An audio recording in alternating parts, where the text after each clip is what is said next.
On the edge of a forgotten forest in Vermont stood Blackwood Palace, silent and watching under the pale moonlight. Inside the decaying mansion lived a young woman named Emily Carter, the last known occupant of the cursed estate. She had moved there seeking solitude, unaware of the whispers that clung to the walls. Every night the wind howled through broken windows like distant screams. Emily often felt she was not alone. Even in complete silence, strange creaks echoed through the halls at random hours. Shadows seemed to shift even when no light changed. And on this particular night, something new arrived outside her door. Emily was reading near the fireplace when she heard a faint knock echo through the palace gates.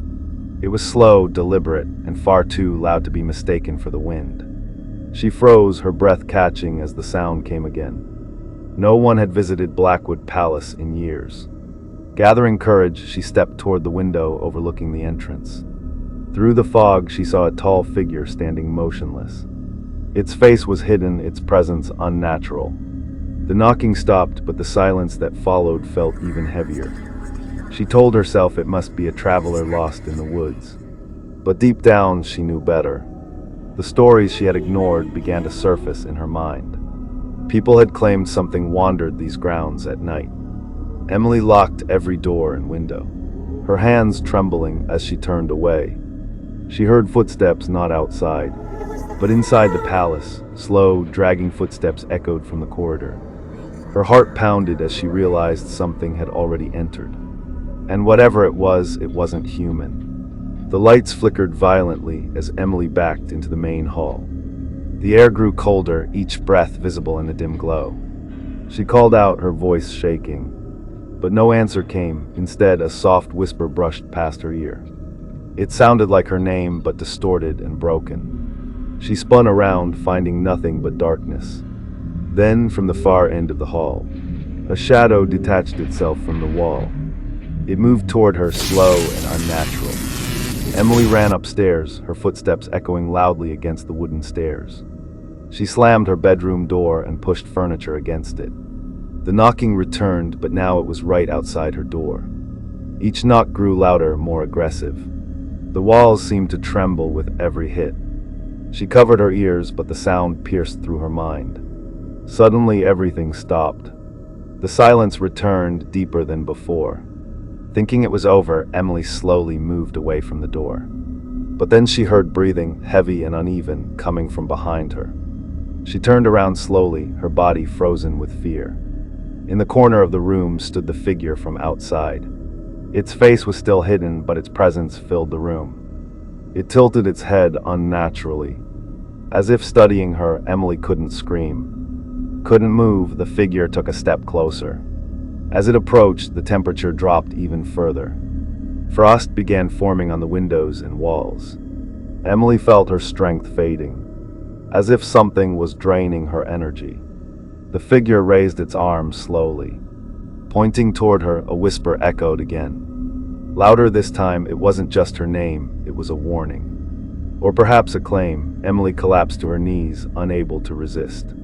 Memories that weren't hers flooded her mind. She saw glimpses of the palace's past, people screaming, doors slamming, shadows consuming everything. She realized this entity had been here long before her. It didn't just haunt the palace. It owned it, and now it wanted her. The whispers grew louder, merging into a deafening chorus. Emily clutched her head, trying to hold onto reality. Suddenly, the figure vanished, leaving Emily gasping on the floor. The room returned to normal, as if nothing had happened. But something had changed. She felt a strange presence within herself. Her reflection in the mirror looked different. Her eyes seemed darker.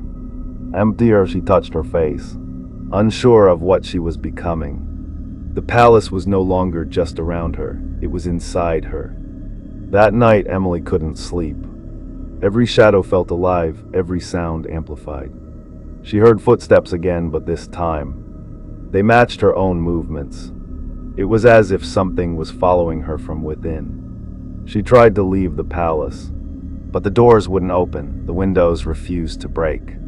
She was trapped, not just physically, but spiritually. The next night, the knocking returned once more. But this time, Emily didn't feel fear. She walked calmly toward the door. Something inside her guided her movements. As she opened it, the same figure stood outside. But now it felt familiar. The figure slowly removed its hood. What she saw made her blood run cold. The face beneath the hood was her own, pale, lifeless, and smiling unnaturally. Emily staggered back, unable to comprehend what she was seeing. The double stepped forward, entering the palace without resistance. It moved exactly like her, mirroring every step. Then it spoke, its voice identical to hers. "You were never meant to leave." Emily realized the truth too late. The palace didn't just trap people, it replaced them. The real Emily was fading, being consumed by the entity. Her thoughts grew distant, her control slipping away. The double smiled wider as it took her place. Slowly, Emily's body froze, her consciousness sinking into darkness. She became just another whisper within the walls.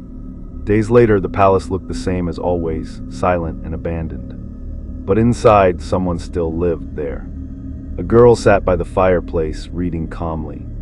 Her eyes occasionally flickered toward the door. As night fell, a faint knock echoed once again. She smiled softly and whispered, "Come in," because now she was no longer Emily Carter. She was Blackwood Palace itself.